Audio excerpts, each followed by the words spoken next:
देखिए, सबसे पहले मैं अल्लाह ताला का शुक्र अदा करना चाहती हूँ कि जो इज़राइल और हमास का इस वक्त एक जंगबंदी को लेके एक मुआहिदा हो रहा है, जिसकी वजह से 2 साल के बाद फ़लस्तीनी हमारे भाई, हमारे बच्चियाँ, वहाँ के लोग इत्मीनान का सांस लेंगे। और इसके लिए अल्लाह ताला का जितना हम शुक्रिया अदा करें वो कम है।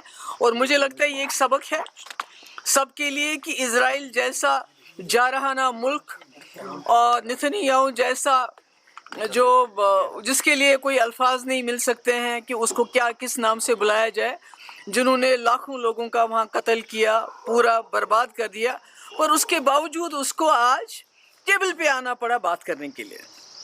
तो मुझे लगता है ये सबक है पूरी दुनिया में ऐसे लोगों के लिए, ऐसे लीडर्स के लिए जो ये समझते हैं कि बंदूक से या खून बहा के मसले हल हो सकते हैं। खून बहा के मसले नहीं हल हो सकते, आखिरकार आपको टेबल पे आना पड़ता है। जहाँ तक सुनील शर्मा साहब का सवाल है कि वो जो पीडीपी ने एक बिल लाया है जम्मू कश्मीर को, एंटी बुलडोज़र बिल, जो जम्मू कश्मीर के लोगों की, जो गरीब लोग हैं, जिनके पास सालों साल से कहीं किसी ने घर बनाया है, 4 मरले 10 मरले, या कोई दुकान है या काउशेड है, तो उसको कैसे रेगुलराइज कर लें, उसको हमने बिल लाया है।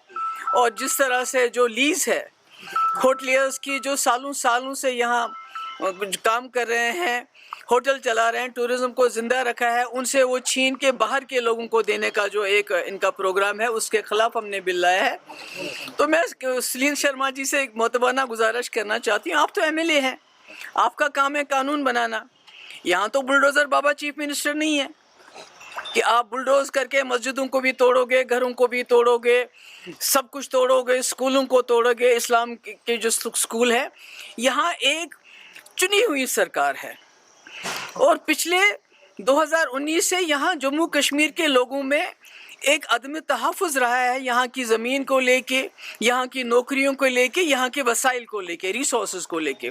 तो पीडीपी ने एक छोटी सी कोशिश की है उसको एड्रेस करने की। ये हम नहीं कहते हमने बड़ा कमाल किया, पर हमने अपनी तरफ से एक बिल लाया। हम तो चाहते हैं कि सरकार भी बिल लाए। अगर उनको हमारा बिल पसंद नहीं, बल ये नहीं, ये झूठ मूठ का कि प्राइवेट मेंबर्स बिल, आप सरकार में आपके पास 50 एमएलए हैं, तो आपको प्राइवेट मेंबर बिल लाने की क्या ज़रूरत है? आप सीधे बिल लाए। जब तक स्टेटहुड नहीं होता है तब तक तो बचाइए जो आप बचा सकते हैं, तब तक तो लोगों को कोई आराम दे दीजिए। देखिए, हमारे पास जो 2019 के बाद कानून आए हैं, उससे आप किसी को भी ज़मीन दे दीजिए, पर जम्मू कश्मीर लद्दाख के लोगों को बेदखल कर दीजिए। आपने इंडस्ट्री के नाम पे, इंडस्ट्री डेवलपमेंट के नाम पे हज़ारों कनाल ज़मीन बाहर के लोगों को दिया, सिर्फ उसका 50% जम्मू कश्मीर के लोगों को दिया। कितनी इंडस्ट्री सेट हुई कश्मीर में तो मुझे कुछ नज़र नहीं आता है। कितने लोगों को रोज़गार मिला, जम्मू वाले इसका बेहतर जवाब दे सकते हैं। इसी तरह सिक्योरिटी फोर्सेस, एक तरफ से आप कहते हैं यहाँ टेररिज्म ख़त्म हो गया है, यहाँ हालात ठीक हुए, दूसरी तरफ से आपने इतनी सहूलतकारी की सिक्योरिटी फोर्सेस को ज़मीन देने में कि आप स्ट्रेटजिक एरिया बोलेंगे आपको ज़मीन मिल जाएगी, आपको जो उसमें नो ऑब्जेक्शन सर्टिफिकेट की भी ज़रूरत नहीं पड़ेगी, आपको डीसी से पूछने की ज़रूरत नहीं पड़ेगी, आपको एडमिनिस्ट्रेशन से ज़रूरत नहीं पड़ेगी पूछने की, तो उनको भी आप ज़मीन दे रहे हैं। ये खाली कश्मीर नहीं है, जम्मू में हमसे ज़्यादा दी है, लद्दाख में उससे भी ज़्यादा। तो चाहे जंगल हो चाहे ज़मीन, यहाँ तक कि अब हमारे प्ले ग्राउंड्स पर भी नज़र है इनकी।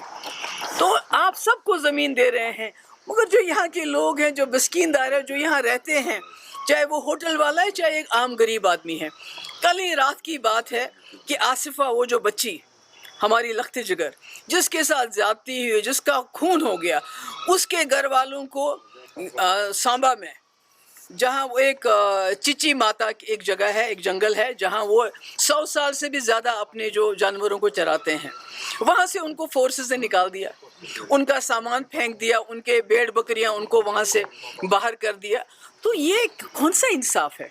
तो मेरी यही गुजारिश है इस वक्त की जो सरकार है कि आप स्टेटहुड का बिल्कुल इंतज़ार कीजिए, और हम उम्मीद करते हैं कि ये जो हमारे CJI जस्टिस जो गवाही साहब हैं, वो अपने होते हुए इसका कोई अच्छा फैसला करेंगे, मगर तब तक तो वो कर लीजिए जो आपके हाथ में है। ये क्या ड्रामा है कि भाई कोई आपका एमएलए प्राइवेट मेंबर बिल लाता है और उसके बाद उसको इंटरनेट पर डाल देता है?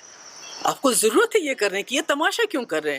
سیدھے بل لائیے، اگر آپ کو ہمارا بل پسند نہیں تو اپنا لائیے، نہیں تو ہمارا بل پاس کر لیجئے، تاکہ یہاں کے لوگ اطمینان کا سانس لے سکے۔ جو بیچارہ اگر کہیں گھاس چرائے میں ہے، کوئی گورنمنٹ لینڈ میں ہے، وہ اطمینان کا سانس لے سکے۔ اب مجھے بتائیے، اڈانی، امبانی یا جندل والے، ان کے ساتھ ہمارے ہوٹل والے کون سا مقابلہ کر سکتے ہیں؟ یہ تو آج ہوٹلوں کی بات نہیں ہے، گپکا روڈ بھی لیز پہ ہے۔ کل کو کیا کریں گے عمر صاحب؟ وہ کیا کریں گے؟ کل وہ بولیں گے ان کو کہ آپ کا لیز ختم ہو رہا ہے، تو کیا کریں گے؟ چھوڑ دیں گے ایسے اپنا گھر بار چھوڑ دیں گے؟ نہیں، جیسے عمر صاحب کا گھر بار ہے، ایسے ہی ایک غریب لوگوں کا بھی گھر بار ہے، ایسے ہی ہوٹل والوں کا انہوں نے زندگی بھر کی پونجی اس میں لگائی ہوئی ہے۔ تو میری یہی گزارش ہے کہ اس وقت سرکار کو سامنے آنا چاہیے، ایک بل لانا چاہیے، اور جتنی رکاوٹ ہو سکتی ہے اس وقت ہم کو زمین، ہمارے جابز، ہمارے ریسورسز مل کے بچانے کی کوشش کرنی چاہیے۔ اس میں جو ہم سے بن پڑے گا، جہاں پر پی ڈی پی کا سپورٹ ہمارے پاس زیادہ تو ہے نہیں، ہم بہت ہی چھوٹی پارٹی ہے، جہاں ان کو ہمارے سپورٹ کی ضرورت پڑے گی ہم پورا ان کو اس میں سپورٹ دینے کے لیے تیار ہیں۔ میم، سپریم کورٹ نے آج جو ہے سینٹر کو دیے ہیں 4 ہفتے تو reply on the please for restoration of. میں نے آلریڈی اس کا جواب دے چکی ہوں کہ ہمیں جسٹس گوائی سے یہ امید ہے کہ اپنے ہوتے ہوئے کہ وہ اس کا اچھا فیصلہ سناتے جائیں گے، مگر تب تک جو اس سرکار کو کرنا چاہیے یہاں کی زمین، یہاں کی جابس، یہاں کی ریسورسز بچانے کے لیے، کم سے کم پہلے زمین سے تو شروعات کریں۔ Thank you.